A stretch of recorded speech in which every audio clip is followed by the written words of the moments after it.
What's up, everyone? Welcome to today's video. It's the beginning of a new year, and something I like to do every year is go through the games I still need to play and compile a backlog of games I intend to complete for the entire year. This video right here is my top 10 list of JRPGs in my backlog that I would love to complete in 2024. Backlogs are always growing. There's games I want to get to but can't, and sometimes it's hard to prioritize the ones you think should make the cut.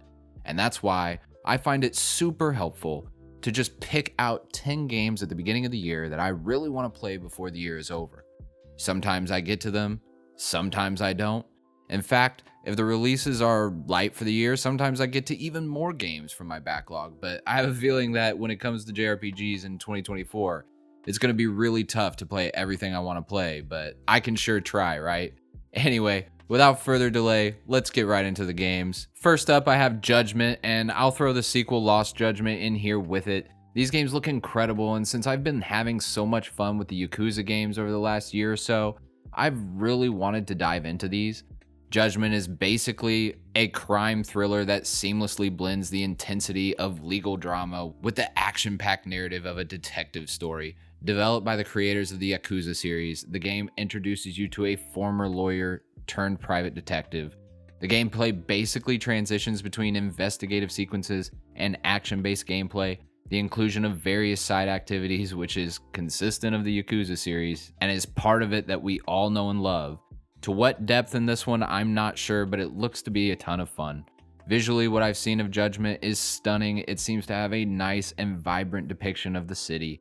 And while Judgment shares some similarities with Yakuza series, its focus on the legal system and detective work really sets it apart in its appeal to me, and I really can't wait to play it. Next up on the list is Diofield Chronicle. I recently made a top 10 list of best tactics JRPGs, and this wasn't on the list quite simply because it's been sitting in my backlog.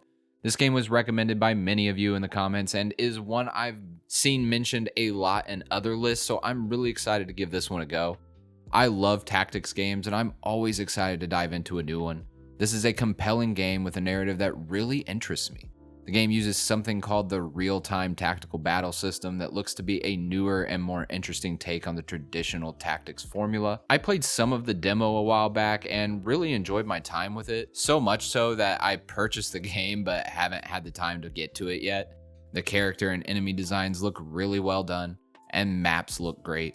The reviews on this one were a little mixed, but the JRPG fantasy setting with a new and unique tactical combat system seemed like something I would really enjoy, so that's why it's on the list and one I really plan on playing this year. Next up, I have Star Ocean: The Divine Force. Now, Star Ocean is a great series. I haven't played a ton of these games, but my recent interest in the release of Second Story R last year had me wanting to play some of the other Star Ocean games, and this one comes highly recommended. The game released back in 2022, and I thought it looked really interesting, but I never got around to playing it. From the looks of it, the game seems to really be an attempt to bring the Star Ocean series into the modern age with really great presentation and interesting characters and a fleshed out story. Based on other JRPGs I like, such as Tales of Arise, Scarlet Nexus, Ys 8 and 9, Star Ocean: The Divine Force looks to hit on a lot of the same highs as those games and might be one I really enjoy my time with. The combat looks fast-paced, the soundtrack seems to fit well with the tone of the game, and I think it overall looks like a ton of fun. I'm definitely excited to dive into this one. If any of you have tried it, let me know in the comments if you enjoyed it, because I'm really looking forward to it. Moving on, I have Sakuna of Rice and Ruin. This game has had my interest for a long time, and it's one I haven't gotten around to yet. It seems to pull on my interest in games like Stardew Valley, Harvestella, and Rune Factory, but also adds some interesting JRPG mechanics that separate it from the games of this type. This game is a delightful blend of farming simulation and action RPG, and it offers a unique and charming experience from what I hear. The game introduces players to Sakuna, a harvest goddess who finds herself banished to a remote island with a group of humans. The game looks to combine rice farming, combat, and exploration. Cultivating rice fields becomes a central aspect intricately tied to Sakuna's powers. I'm not sure how deep the farming mechanics are, but I'm really interested to find out. In addition to farming, the game features side-scrolling action sequences for more action-focused gameplay. Throughout the game, the main character gains new abilities and tools to evolve the combat over time.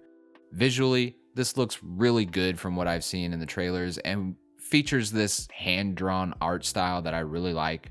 While the dual nature of farming and action might seem unconventional to some, when done right, I've enjoyed it a lot in other games, so I'm really excited to give this one a try. Alright, next up on the list is Shin Megami Tensei 3 Nocturne. Now, I've always wanted to play and finish SMT3, and I started the game back in the day but never got too far. When Nocturne released, I told myself I would definitely give it a go and fully dedicate myself to this one, and now is finally the time. SMT3 Nocturne stands as a classic JRPG that has left a lasting impact on the genre since its initial release. The game is known for its atmospheric storytelling, deep philosophical themes, and really challenging gameplay. Set in a post-apocalyptic Tokyo, the narrative follows the protagonist's journey after a catastrophic event transforms the world into a vortex world. The game has really mature themes, features moral choices, and multiple endings that contribute to a complex narrative. The gameplay revolves around turn-based battles where we can recruit and fuse demons just like in other SMT games. This one demands strategic thinking because of its more challenging turn-based gameplay. Visually, SMT3 captures a dark and surreal aesthetic, emphasizing the bleakness of the world. I'm really excited to dive into this one, but it's definitely going to have to wait until after Persona 3 Reload, because that's the next huge Atlas game I'll be sinking my time into. I'm definitely excited to play this one though when the time comes. Next up, I have Atelier Sophie 2. The Atelier series is one I've recently started getting into, and I'm glad I did. It provides a change up to the traditional JRPG game that I'm used to playing and provides a really relaxing gaming experience. Atelier Sophie 2, I've been told, embodies everything that I liked about the Ryza games, so I'm really interested in playing it this year. As a charming addition to the series, this game seems to maintain the franchise's signature blend of alchemy, creativity, and heartwarming storytelling. This one excels in its delightful visual style with vibrant and detailed character designs and enchanting environments. Alchemy remains at the core, making for a unique crafting system that I really enjoyed in Ryza because it encourages experimentation and discovery and exploration. I had a ton of fun with those games, so hoping to have a similar experience with Sophie 2. This one looks like a ton of fun, so definitely looking forward to playing this one and checking it off my backlog list. Next up is a really interesting one, Blue Reflection Second Light. I've heard and read a lot of really positive things about this game. It looks to be a mix of some of my favorite JRPGs. It seems to have some social character and relationship development, as well as a laid-back vibe, which is right up my alley. Looking at the trailers, it seems super interesting in terms of the story. A group of students get lost in a parallel world surrounded by water with no clue how they got there. The game seems to be focused on adapting to this new world at first rather than escaping it, which is a nice change of pace. You'll explore this new world to uncover secrets and solve mysteries as you progress through the story. The gameplay is a bit of combat, a bit of exploration, and growing your relationships with other characters that will give you buffs that you can carry over into the combat. Speaking of the combat, it seems to be a unique take on the turn-based style formula that I'm quite interested to play. From what I've seen, this world is bright and colorful with a lot to discover. I'm looking forward to seeing how all of these different mechanics work together. Overall, Blue Reflection Second Light looks really interesting. I think this is one of the more unique games on this list, in fact, so definitely excited to give this one a go. Moving on to the next one on the list, and that's Cry Machina. Now, late last year, I played a game called Eternites that I actually really loved. I have a review on the channel, so be sure to check it out if you haven't yet. But many people in my comments for that and some of my other videos have urged me to check out Cry Machina, and I must say it does look really fun. The game's story is set in a distant future where humanity vanished long ago. The responsibility of resurrecting mankind falls upon the shoulders of these synthetic beings. These machines all want to become human, which is definitely an interesting concept. The story looks great, and I'm always excited to jump into anything with mechanized action combat. Add to it that it's a JRPG, and I'm all in.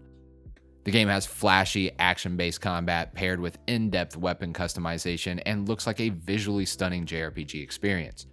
I'm really liking the dark sci-fi visuals and anime aesthetic. Cry Machina is one I'm very excited about, and I will let you know what I think of it once I make my way through it. Alright, Batten Kaitos 1+2 Remaster is next up on this list, and man, this is a game I didn't expect to get a remaster, but I'm really glad it made its way to Switch. This is a game I dabbled in back in the day, but never really fully invested my time with it. It's had my interest ever since, and I'm so ready to get into these this year. Baten Kaitos is a unique and visually stunning JRPG that's captivating and has an imaginative world and engaging card-based battle system. Developed by Monolith Soft, the team behind one of my all-time favorite series in Xenoblade, this GameCube title is celebrated for its innovative gameplay mechanics and incredible narrative. The game unfolds in a magical world where islands float in the sky and you'll follow the protagonist on his quest for revenge. The narrative is complemented by its card-based combat system where you'll use decks of Magnus cards to execute attacks, spells, and special moves. I'm excited to see if there's strategic depth and creativity involved in building decks for the turn-based battles. Visually, Baten Kaitos is quite unique, featuring beautiful environments and unique character designs. This is an exciting one to jump into, and look out for a video on those once I finally get to them this year. Finally, the number one game that I'm going to get to this year in my backlog is Trails of Cold Steel. Now, if you've been around the channel for a while now, you know I've been making my way through the Trails games. I finished the Crossbell arc late last year, and Trails to Azure was so incredible. Now it's finally time for me to dive into the Cold Steel games. This is the moment I've been waiting for because the whole reason I started playing the Trails series was to get to the Cold Steel games.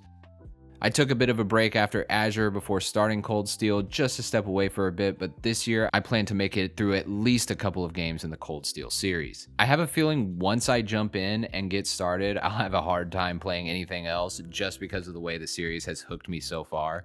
I've loved my time with Trails, so I can't wait for this one. The Legend of Heroes, Trails of Cold Steel is a huge JRPG that excels in world building and character development. The narrative is rich and multifaceted, exploring political intrigue, social class disparities, and personal growth. The meticulous attention to character backgrounds and relationships in the previous games really adds emotional depth to the story, creating a captivating and immersive world that's hooked me from the start. This is one of the most anticipated games in my backlog by far, so I am really excited to get to this one. All right, everyone, that's it for my backlog for 2024. I know it's a long list, but I intentionally put some shorter games on here for that reason. 2024 is loaded with amazing games. In fact, I've already had my hands full with a few of them. Recently, I dropped a video going over my first impressions of Like a Dragon Infinite Wealth, so be sure to check that out if you haven't yet. I've been playing a ton of Grand Blue Fantasy Relink as well, so be on the lookout for a review of that one soon. It's a ton of fun. Let me know in the comments below what your backlog looks like. I'm really interested to see what games you guys plan on getting to this year. If you like JRPGs and want to see more content like this, then be sure to subscribe if you're new here. That's it for me in this one, so until next time, I'm out.